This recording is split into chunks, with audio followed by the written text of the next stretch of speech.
सचावा के साचली बेटी हो दुलरी बेटी फुलावा जाई संसुकावार जी।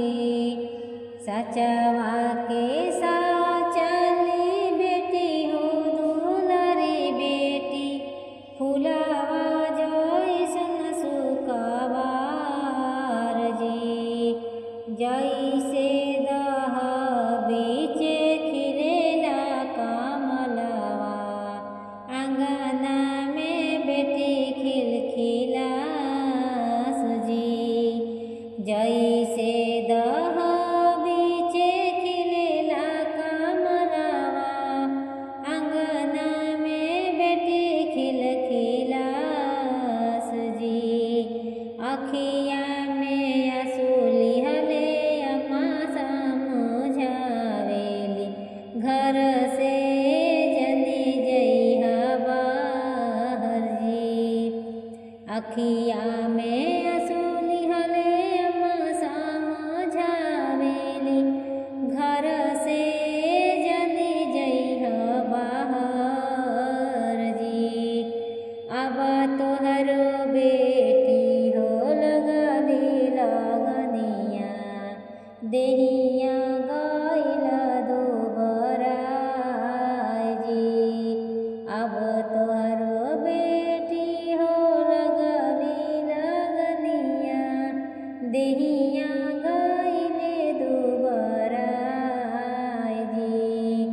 एतना वचन अम्मा बोलहु ना पवली भैया पूछले एक बात जी। एतना वचन अम्मा बोलहु ना पवली भैया पूछले एक बात जी। घर से बाहर यदि जई है बहिनिया लगी जई है कौन पाप जी। घर से बाहर यदि जई है बहिनिया लगी जई है कौन पाप जी। घर से बाहर जई है बगिया बगीचा जई है बगिया में आई है दामाद जी। बहिया पकड़ी हैं डोली बैठई हैं ले जई है अपने घर जी। बहिया पकड़ी हैं डोली में बैठई हैं लेके जई ससुराल जी। एतना वचन बेटी सुनहु ना पवली अम्मा के दिहली समझाई जी। एतना वचन बेटी सुनहु ना पवली अम्मा के दिहली समझाई जी। बगिया नहीं जइबो बगीचा नहीं जइबो नहीं जइबो घरवा दुआर जी।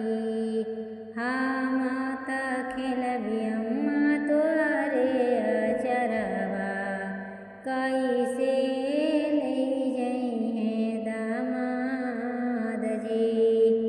कैसे ले जई है दामाद जी। एतना वचन अम्मा सुने भौजैया टुबुकी बोलली एक बात जी। एतना वचन जब सुने भौजैया टुबुकी बोलली एक बात जी। केतना लुकैबू ननदो केतनो जे छिपबू जाई के बड़ी ससुराल जी। केतनो लुकैबू ननदो केतनो जे छिपबू जाई के